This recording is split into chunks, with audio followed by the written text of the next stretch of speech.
Hello friend, इस video में हम डिस्कस करेंगे स्टैंडर्ड 11 इकोनॉमिक्स का कुछ वाइटल कंसेप्ट जो एन इंट्रोडक्शन टू स्टैटिस्टिक्स में है। और इस वीडियो का मुख्य हमारा टॉपिक जो है एक्टिविटीज़ होता है। जैसा कि हम जानते हैं कि एक्टिविटीज़ को हम टू पार्ट्स में बांट सकते हैं on the basis of economics approach में। तो दो तरह का होता है, जैसा कि हम लोग जानते हैं। एक होता है इकोनॉमिक्स एक्टिविटीज़ और दूसरा होता है नॉन इकोनॉमिक्स एक्टिविटीज़। तो सबसे पहले हम इकोनॉमिक्स एक्टिविटीज़ और नॉन इकोनॉमिक्स एक्टिविटीज़ में अंतर करते हैं। तो जैसा कि बाय नेम आप देख सकते हो, इकोनॉमिक्स जो एक्टिविटीज़ होता है एक ऐसा एक्टिविटीज़ जिससे हमारा जनरेशन ऑफ माने जनरेट हो इनकम। ठीक है, आप कोई भी काम कर रहे हैं उससे अगर आपको लाइवलीहुड जीविका आपको माने बने क्या होता है प्रोवाइड हो रहा है तो आप उसको इकोनॉमिक्स एक्टिविटीज़ कर सकते हैं। यानी कोई ऐसा काम कर रहे हैं जिससे आपका इनकम जनरेट हो रहा है, चाहे प्रॉफिट के रूप में हो, सैलरी के रूप में हो, उस एक्टिविटीज़ को हम इकोनॉमिक्स एक्टिविटीज़ कहेंगे। जैसा कि हम किसी भी फॉर्म या ऑर्गेनाइजेशन प्राइवेट पब्लिक ऑर्गेनाइजेशन में काम करते हैं तो उसके बदले में हमको सैलरी मिलती है। ठीक है, तो उसको हम इकोनॉमिक्स एक्टिविटीज़ कहते हैं। चाहे हम सर्विस प्रोवाइडर हो, सर्विस होल्डर हो, या कोई भी काम करते हैं जिससे हमारा फ़ायदा होता है मॉनेटरी टर्म में। ठीक है, उसको हम इकोनॉमिक्स एक्टिविटीज़ कहते हैं। और दूसरा जो पार्ट्स है नॉन इकोनॉमिक्स एक्टिविटीज़। तो नॉन इकोनॉमिक्स एक्टिविटीज़ ऐसी एक्टिविटीज़ होती है जिससे हम काम तो करते हैं लेकिन यहाँ पर हमारा कोई मॉनेटरी बेनिफिट नहीं प्राप्त होता है, कोई सैलरी प्राप्त नहीं होता है, उसको हम नॉन इकोनॉमिक्स एक्टिविटीज़ करते हैं ऐसा। और ये मुख्य रूप से हम ये अपने फैमिली के लिए कर रहे हैं। ठीक है, या तो अपनी सोसाइटी के लिए या अपनी देशभक्ति माने क्या कह सकते हो देशभक्ति के लिए या वेलफेयर ऑफ सोसाइटी के लिए करते हैं, जिसके बदले में निस्वार्थ भाव से हम करते हैं, जिसके लिए हमें कोई चीज़ की प्राप्ति की उम्मीद नहीं रखते हैं, अपनी स्वेच्छा से करते हैं। अब एक एग्जाम्पल से दोनों बहुत ही ज़्यादा क्लियर हो जाएगा। अगर एक टीचर, एक डॉक्टर, दो मैं एग्जाम्पल लूँगा। फर्स्ट टीचर का, अगर टीचर अगर अपने परिवार के अतिरिक्त दूसरे बच्चों को पढ़ाता है सोसाइटी के और उसके बदले में वो ट्यूशन फ़ी लेता है तो वहाँ इकोनॉमिक्स एक्टिविटीज़ ये हो गया। ठीक है, अगर वही बंदा अपने बच्चों को पढ़ाता है तो बदले में तो अपने बच्चों को फ़ी नहीं ले सकता है, क्योंकि अगर लेगा तो स्वयं से लेना पड़ेगा, जो नहीं लेगा तो यहाँ पर ये नॉन इकोनॉमिक्स एक्टिविटीज़ हो गया। उसी तरह एक डॉक्टर अगर किसी दूसरे मरीज का इलाज ट्रीटमेंट करता है, ठीक है, तो वहाँ पर उसके बदले में वो फ़ी लेता है। ठीक है, मेडिकल जो फ़ी देना पड़ता है हम लोगों को इलाज के बदले में, तो यहाँ इकोनॉमिक्स एक्टिविटीज़ हो गया। वही डॉक्टर अपने बच्चे का, अपनी वाइफ का या अपने मतलब पेरेंट्स का इलाज करता है तो ये नॉन इकोनॉमिक्स एक्टिविटीज़ के कैटेगरी में आएगा। यानी एक ही काम परिस्थितिवश अगर उसमें मॉनेटरी इन्वॉल्व ना हो बेनिफिट तो बन जाता है इकोनॉमिक्स, नहीं होता है तो नॉन इकोनॉमिक्स एक्टिविटीज़ बन जाता है। और उसी से हमें मॉनेटरी अगर माने मॉनेटरी एलिमेंट यानी रुपया पैसा या कोई बेनिफिट अगर उसमें इंटर हो जाता है तो वो बन जाता है इकोनॉमिक्स एक्टिविटीज़।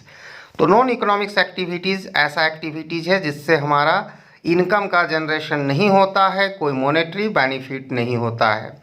अब यहाँ से आगे हम बढ़ेंगे इकोनॉमिक्स एक्टिविटीज़ जो इकोनॉमिक्स में इसका भी तीन कैटेगरी होता है। पहला प्रोडक्शन, दूसरा कंजप्शन, तीसरा डिस्ट्रीब्यूशन।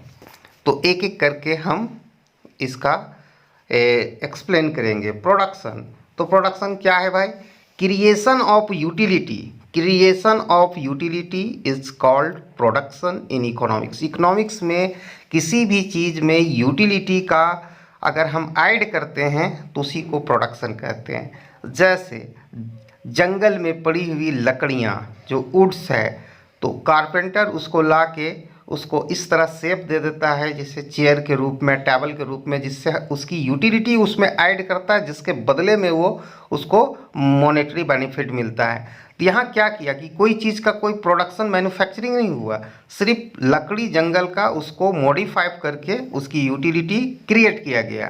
ठीक है, तो प्रोडक्शन का मतलब होता है एक प्रोसेस है, ठीक है, जिसमें यूटिलिटी का क्रिएशन किया जाता है, और जैसे ही यूटिलिटी का क्रिएशन होता है उसमें एक अलग किस्म की कैपेसिटी जो डेवलप होती है, जो ह्यूमन के वांट को सेटिस्फाई कर सके।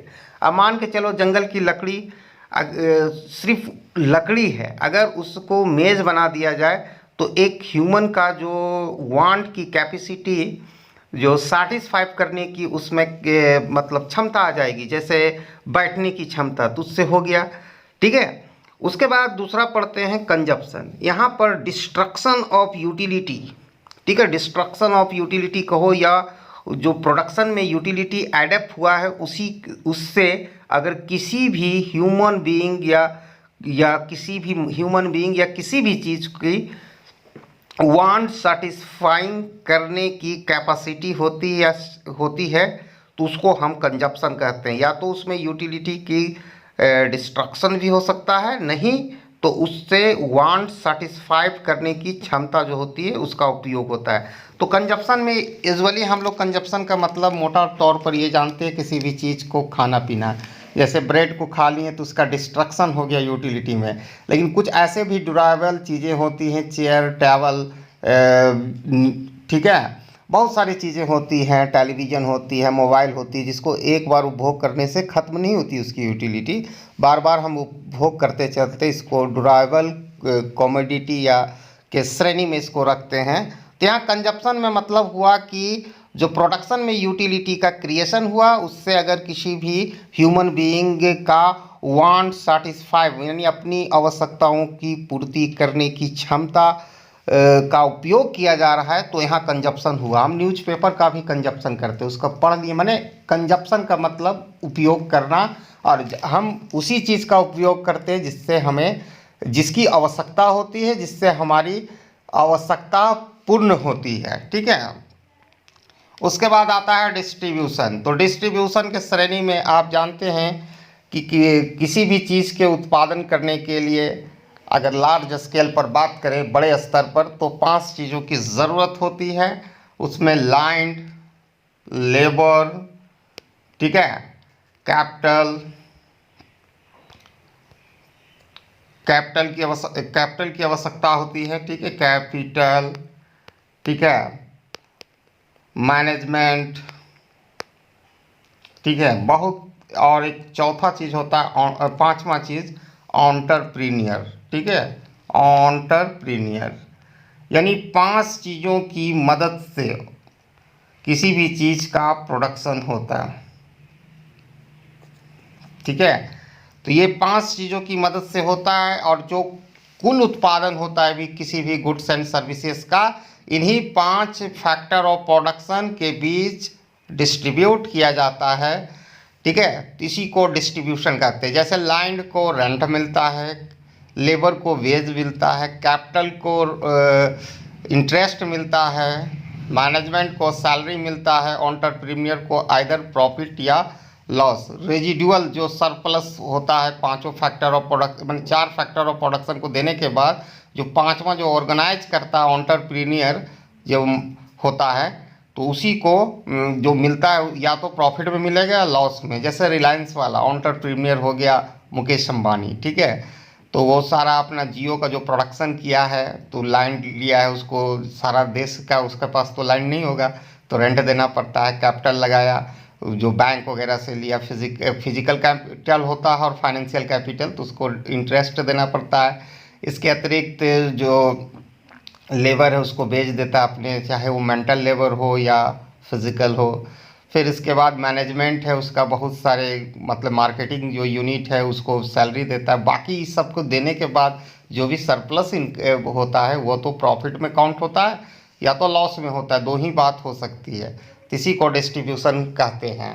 तो ये था एक इकोनॉमिक्स एक्टिविटीज़। मैंने इकोनॉमिक्स एक्टिविटीज़ को 3 सब पार्ट्स में बांटा, प्रोडक्शन, कंजप्शन और डिस्ट्रीब्यूशन। और इसी के साथ हमारा जो आज का जो क्लास या वीडियो जो आप है उसका समापन होता है। Thanks for watching my video till it. जय